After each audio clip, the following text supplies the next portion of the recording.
आप सभी का मेरे YouTube चैनल दी हॉन्टेड टेल्स में। ये कहानी मुझे मेरे माँ ने सुनाई थी। मेरी माँ एक छोटे से शहर से संबंध रखती है और ऐसा माना जाता है कि उस गांव में कुछ बुरी शक्तियां भी वास करती हैं। ऐसा ही एक बुरी आत्मा से सामना हुआ मेरे नाना जी का।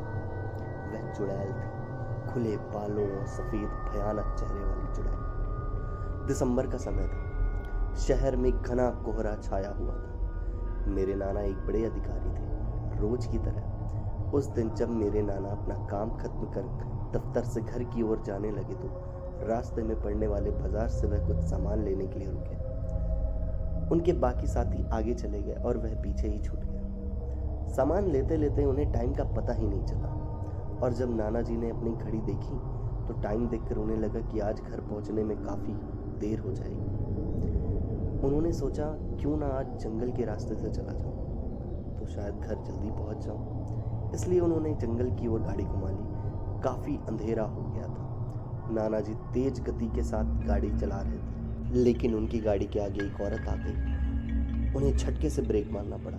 जो औरत गाड़ी के सामने आई थी वह तेज तेज रो रही थी। नाना जी को लगा कि वह जरूर किसी मजदूर की पत्नी होगी जो रास्ता भटक गई। रास्ता सुनसान था, इसलिए उन्होंने सोचा कि इस महिला की मदद की जाए। उन्होंने इस औरत से पूछा कि वह यहाँ अकेली क्या कर रही है। उसने कोई जवाब नहीं दिया और जोर जोर से रोने लगी। ऐसा लग रहा था मानो सारा जंगल उसकी आवाज से गूंज रहा।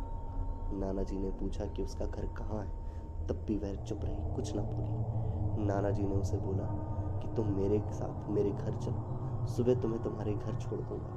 वह नाना जी के साथ चलने के लिए तो तैयार हो गई और गाड़ी के पीछे वाली सीट पर बैठ गई। रीति रिवाज के कारण उसने अपने सिर पर घूंघट डाल रखा था, जिसकी वजह से उसका चेहरा तो छुपा हुआ था। गाड़ी पर सब नाना जी का इंतजार कर रहे थे। जैसे ही गाड़ी की आवाज आई सब भागकर इकट्ठा हुए। जब उस महिला के बारे में घर में पूछा गया तो नाना जी ने सारी कहानी बताई। नाना जी ने कहा आज खाना यही बनाएगा, लेकिन मेरी माँ को इस महिला पर शक हो गया।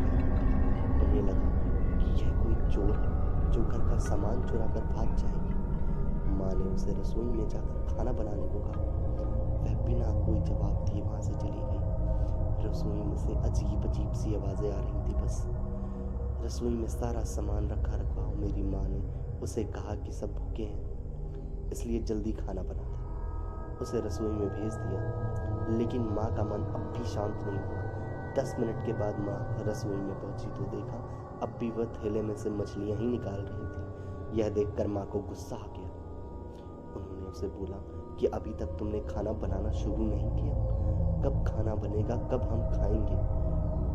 उस महिला का चेहरा अब भी ढका हुआ था, इसलिए किसी ने उसका चेहरा भी नहीं देखा। माँ उसका चेहरा देखने की कोशिश तो कर रही थी, लेकिन उसने एक झलक भी माँ को नहीं दिखाई। माँ ने कहा कोई ज़रूरत है तो बुला लेना, लेकिन फिर भी वह कुछ नहीं बोली। उन्हें लगा कि शायद अनजान लोगों से डर रही होगी। माँ रसोई से चली गई, लेकिन जब वो 10 मिनट बाद फिर वापस आई तो रसोई का दृश्य देखकर माँ डर गई। उनके पैरों जैसे वहीं जम गए। उनके गले की आवाज़ ही नहीं निकल रही थी। उन्होंने देखा यह औरत रसोई के स्लैब पर बैठकर कच्ची मछलियाँ खा रही है। सारी रसोई में हड्डियाँ और मांस के टुकड़े बिखरे हुए हैं। उसके सर का घूंघट भी उतरा हुआ है। उसका चेहरा बेहद खौफनाक था। बाल बहुत ही बड़े, नाखून एकदम काले। वह मछलियाँ खाने में इतनी मगन थी कि उसका ध्यान भी माँ पर नहीं आया। माँ भी नहीं चिल्लाई, ना ही उसने कोई भी आवाज़ निकाली, क्योंकि उसे डर था कि अगर वो चिल्ला देगी तो कहीं कोई ज़्यादा खतरनाक हादसा ना हो जाए।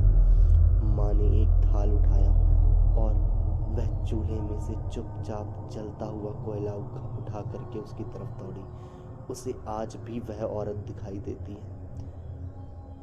कोयला उस चुड़ैल पर फेंक दिया। आग की जलन की वजह से वह डायन तेज तेज आवाज निकालने लगी। उसकी आवाज सुनकर सारा घर इकट्ठा हो गया। उसे आग दिखाकर घर से बाहर निकाल दिया गया। उसकी आवाज इतनी तेज थी कि आसपास के लोगों का भी बाहर जमावड़ा लग गया। वह डायन लोगों के भीड़ को हटाते हुए जंगल की तरफ दौड़ी। सारे लोग डर के मारे कांप रहे थे और मेरी माँ की हिम्मत की दाद भी दे रहे थे कि अगर उन्होंने सही समय पर कोयले से उस डायन को भगाया नहीं होता तो ना जाने आज क्या हादसा हो जाता।